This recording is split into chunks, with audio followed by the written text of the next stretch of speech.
Ladies and gentlemen, in politics, nothing happens out of mere coincidence.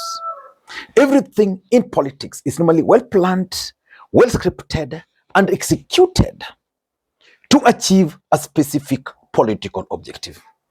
Nothing in politics just happens for the sake of it. Yesterday, Uhuru Kenyatta convened Azimio coalition meeting, and the person who read the resolutions of that meeting was none other than this guy here. Good evening, ladies and gentlemen.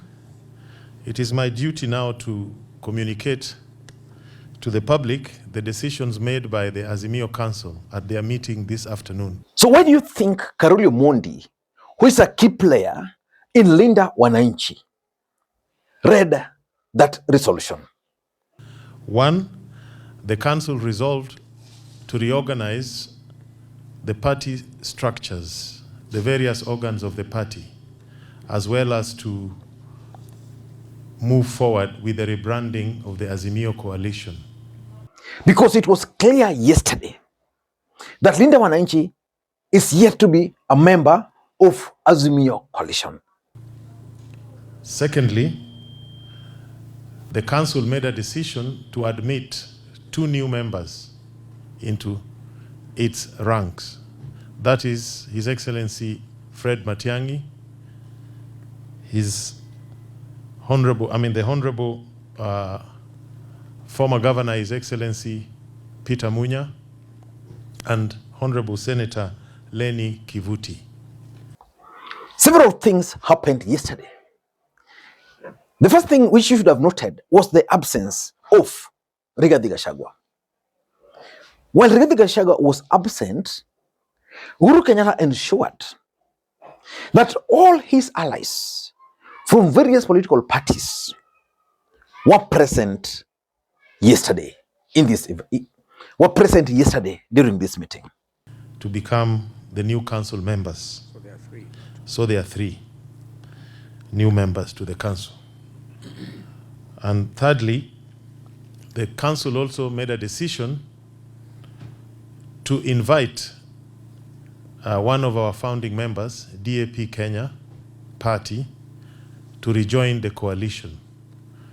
And subject to their internal processes, the party leader, His Excellency Honorable Eugene Wamalwa, is here. He has confirmed they will be doing so.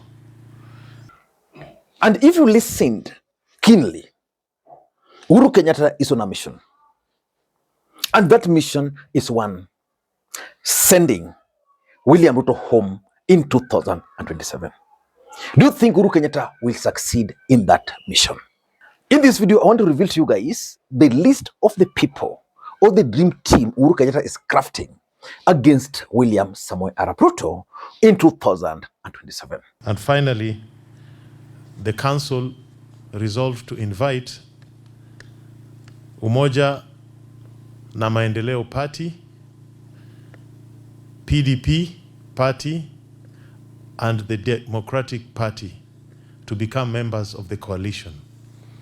Before I do that, in case you're watching this channel for the first time, take a second or two, click that subscribe button so that next time we produce a video like this, YouTube will automatically notify you. Ladies and gentlemen, for William Ruto to be defeated in 2027, it only means one thing: that the opposition must unite and front a single candidate. And the only person with the ability and the capacity to do that is none other than Uhuru Kenyatta. That's why the meeting he convened yesterday, although he was absent, is significant politically speaking. And their respective party leaders are here, and they have also confirmed that subject to their internal processes, they will be joining the Azimio coalition. Thank you very much. And I've talked to so many people who attended that meeting, and I want to give you the names of the people Uhuru Kenyatta intends to front. And those names are going to depend on how the negotiations will go. Several factors will determine. Number one, how or whether Rigathi will agree to be part of this meeting. Because remember, after yesterday's event, what has happened? Uhuru Kenyatta's allies who were present yesterday were actually sent today to send a message to Rigathi Gachagua. Restraint should not be mistaken for acquiescence. We call upon Honorable Gachagua to desist from divisive pronouncements and instead embrace structured dialogue, consultation, and respectful engagement among all like-minded political parties. So the truth is, the Rigathi Gachagua factor is going to be there, whether it's there or not. The other factor which will play is the formation, whether it would make sense for the opposition to front several candidates who will then later on, because they might not agree on a single candidate. So Uhuru Kenyatta is crafting a team based on that. Let me give you the list of the team is planning to craft with Rigathi Gachagua as part of it. That is, if Rigathi Gachagua will agree to play balls. Because remember, Rigathi Gachagua's allies are very clear. Mimi najua ma principles ni Kalonzo Musyoka na Rigiji na Sifuna, hao wengine hatutambui. Ukijiita principal lazima ukuwe na kitu inaitwa area yako umeshika. Hii Embu, nani ameshika? Ni Mokonji ama si Mokonji? Ni Mokonji ama si Mokonji? Wangapi wanasema ni Mokonji, ni Mokonji, ni Mokonji?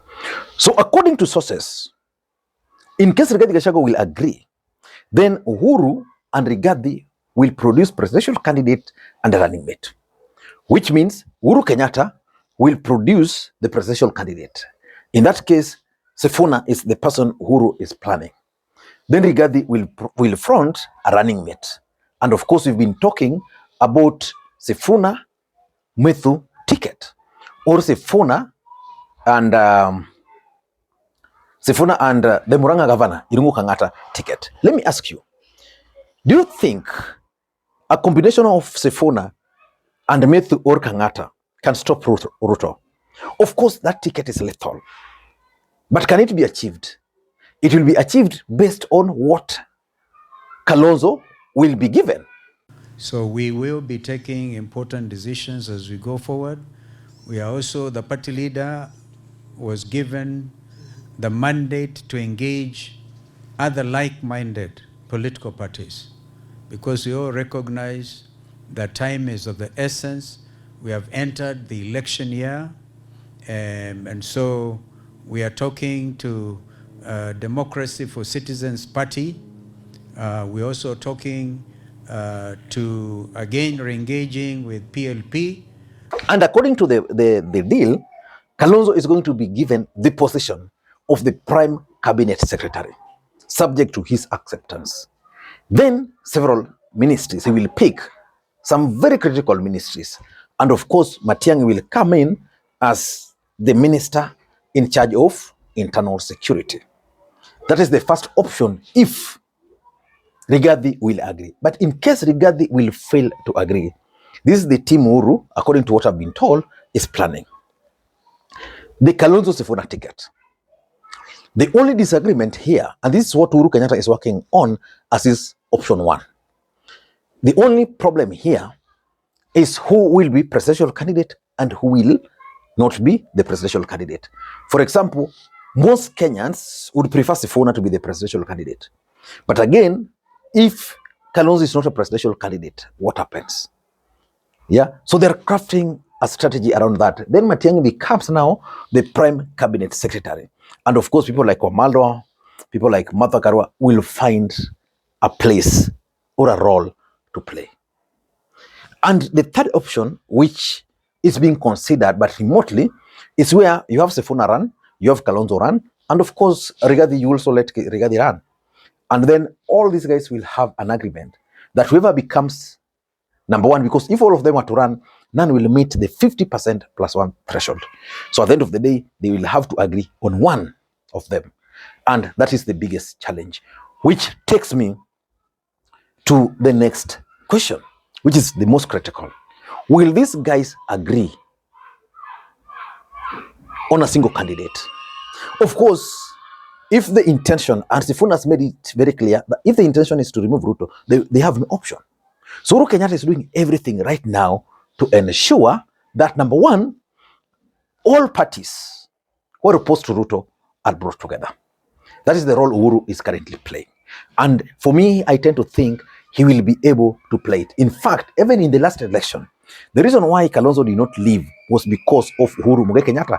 He has that ability to bring the people together. Number two, whether Uhuru will be able to influence the other political leaders to sacrifice. For example, will he be able to persuade Kalonzo, if he's not picked, to sacrifice his ambition?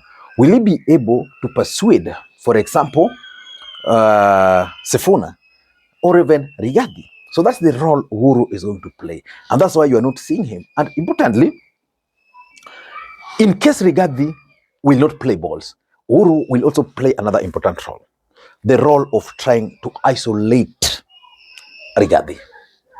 And the question would then be, will he be able to win the support of the mountain? Because Rigathi controls the mountain. Mountain gave Ruto the presidency in the last election. And of course, we also know with the funding, everything is possible. So who will fund these campaigns? Because Kalonzo doesn't have money. Sifuna doesn't have money. They don't have the right international connections. But Uhuru has the money, has the international connections. So Uhuru will have to ensure that money is allocated to them. And of course, they will also benefit. This is what Uhuru is currently doing for them. They will benefit from the intelligence, elaborate intelligence system. And I'm told Uhuru is already engaging some foreign companies, some Russian company, to try and deal with the issue of vote rigging. The company is now busy figuring out how do we stop rigging. And that's why the current call is that results will be announced at the polling stations, and that will be final. I don't know what you think. That's my take for now. Until next time, this is Makwiny. Bye-bye.